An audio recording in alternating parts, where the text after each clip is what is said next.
Hello दोस्तों, कैसे हो आप सभी।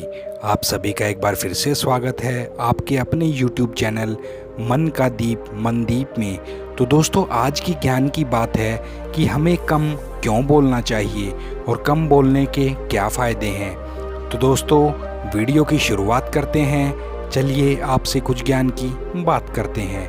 हमें कम क्यों बोलना चाहिए। दोस्तों, एक कहावत है, सुनना सोना है और बोलना चांदी है। पर इस संसार में बोलने वालों की होड़ लगी हुई है। हर कोई बोलने में लगा हुआ है और सुनने के लिए कोई भी तैयार नहीं है। आजकल ज़्यादा समस्या ना सुनने के कारण ही उत्पन्न हो रही है। भगवान ने हमें दो कान दिए हैं, एक मुंह दिया है, जिसका अर्थ है कि हम जितना बोलें उसका दोगुना हमें सुनना चाहिए। आप गौर किया होगा कि जो व्यक्ति कम बोलते हैं उसकी इज्जत ज़्यादा होती है। कम बोलने वाले व्यक्ति को ज्ञानी समझा जाता है। तो क्या कारण है कि सभी व्यक्ति बोलने में लगे हुए हैं, सुनने के लिए कोई भी तैयार नहीं है। इसका कारण है अधूरा ज्ञान। अधूरे ज्ञान के कारण सभी लोग अपने आप को ज्ञानी समझ रहे हैं। किसी व्यक्ति को बिना मांगे ज्ञान या सलाह ना दें, यह आपके लिए नुकसानदायक है। किसी महापुरुष ने कहा है कि बोलने के लिए दुनिया में लाखों शब्द बने हैं, लेकिन मौन रहना सबसे अच्छा जवाब है। मौन रहना एक साधना है जो हर कोई नहीं कर सकता। बोलने के कारण एक इंजीनियर फांसी पर चढ़ा। इस संबंध में आपको एक रोचक कहानी मैं दोस्तों सुना रहा हूँ। 3 इंजीनियर सऊदी अरब में एक पुल बनवा रहे थे और उन्होंने पुल को बनवाकर 3 साल में तैयार कर दिया। तीनों ने काफ़ी मेहनत करी, पुल बहुत अच्छा बना, लेकिन 1 साल के अंदर ही वह टूट गया और सैकड़ों लोग मारे गए।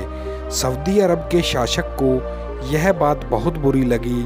उन्होंने तुरंत उन तीनों इंजीनियर को बुलाया। तीनों की जांच करने के बाद साबित हुआ कि इन्हीं की गलती है और 1 साल के अंदर ही पुल टूट गया। राजा ने तीनों इंजीनियरों को फांसी की सजा दी। सऊदी अरब में उस वक्त फांसी के लिए एक अलग ही तरीका था। जिस व्यक्ति को फांसी होती थी उसे एक लकड़ी से बांध दिया जाता था और ऊपर से एक तेज धार वाली हथियार चक्कर मारता था। तेज हथियार फांसी से उस व्यक्ति का सिर काट देता था। सबसे पहले एक इंजीनियर को बांध दिया गया। उस गोल काटने वाले चक्री ने जब इंजीनियर की गर्दन के पास पहुंची तो वह बंद हो गई। सभी लोग कहने लगे कि अल्लाह इस व्यक्ति को जिंदा रखना चाहते हैं, यह अल्लाह की मेहरबानी है, इसलिए उसे छोड़ दिया।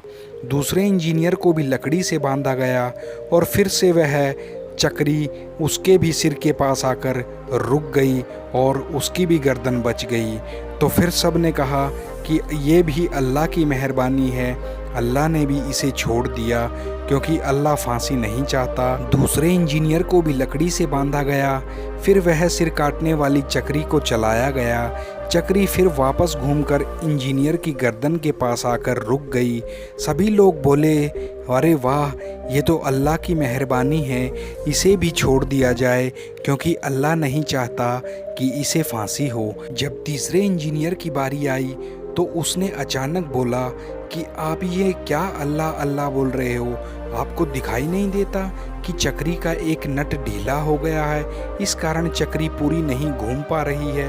राजा ने तुरंत आदेश दिया, इस चक्री के नट बोल्ट को कस दिया जाए और आप आगे समझ गए होंगे कि तीसरे इंजीनियर का क्या हाल हुआ होगा। इसका मूल कारण क्या है। इसका मूल कारण यह है कि वह इंजीनियर खुद था जिसने बिना मांगे राजा को सलाह दे दी और अपनी जान गंवा बैठा। इस कहानी से साबित हो जाता है कि किसी को भी बिना मांगे सलाह देना आपके लिए घातक साबित हो सकता है।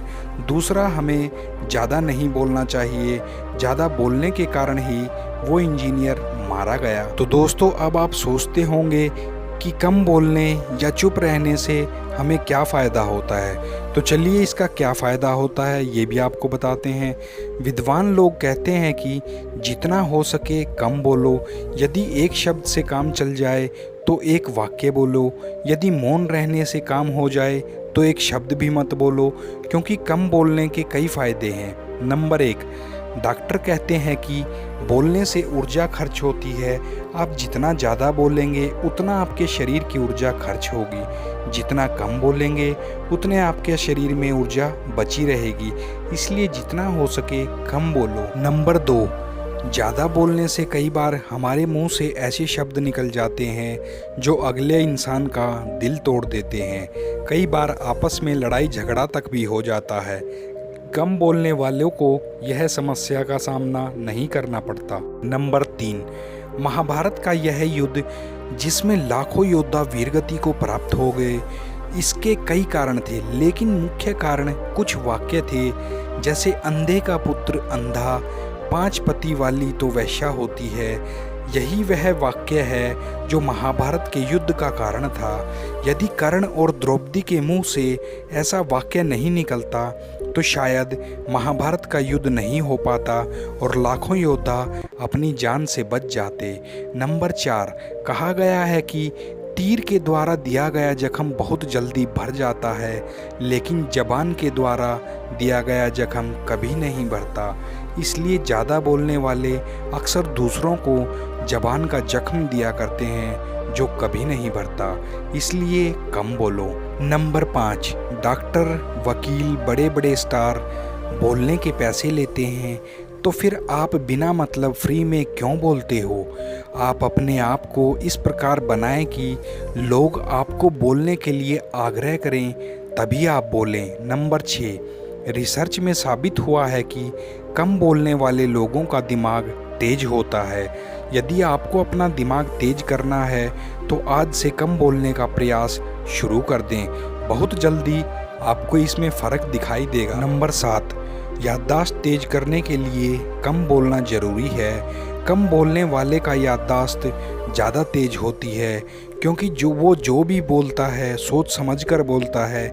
इसलिए याददाश्त तेज करने के लिए आपको हमेशा कम बोलना चाहिए।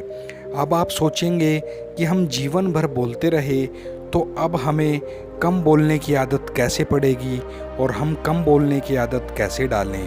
तो दोस्तों सुनिए, कई लोग कम बोलना चाहते हैं मगर बोल नहीं पाते, क्योंकि वह पिछले कई सालों से ज़्यादा बोलते आ रहे हैं। यह आदत एक दिन में छूटने वाली नहीं है, इसलिए आपको इसका प्रयास करना होगा। बोलने से पहले सोचें, क्या इसे बोलना ज़रूरी है? जब आप सोचेंगे तभी आप बोलेंगे या नहीं बोलेंगे। प्रत्येक रात सोने से पहले इस बात पर विचार करें कि आज दिन में आप कितनी बार बोले और क्या बोलने वाले थे और क्या अनावश्यक आप बोल गए। आपको पता लगेगा कि आपने पूरे दिन में 80% से ज़्यादा अनावश्यक बातों को ज़रूरी समझा और आपको जो बातें नहीं करनी चाहिए थी आपने वो भी बोली। आपको आपकी गलती का एहसास होगा और आपको ज़्यादा बोलने की आदत छूट जाएगी। तो दोस्तों कोशिश करो कि आप सिर्फ उतना ही बोलो जितना ज़रूरी हो, जिससे आपकी ऊर्जा भी बचेगी और आपका दिमाग भी तेज होगा। तो दोस्तों ये थी आज की ज्ञान की बात, और साथ ही साथ चैनल को कृपया सब्सक्राइब कर दें। आपके सब्सक्राइब करने से मुझे मोटिवेशन मिलता है ताकि मैं नई नई वीडियो और नई नई जानकारी आपके लिए ला सकूं। दोस्तों मौज लो, रोज लो, ना मिले तो खोज लो। आप सभी का दिल से धन्यवाद।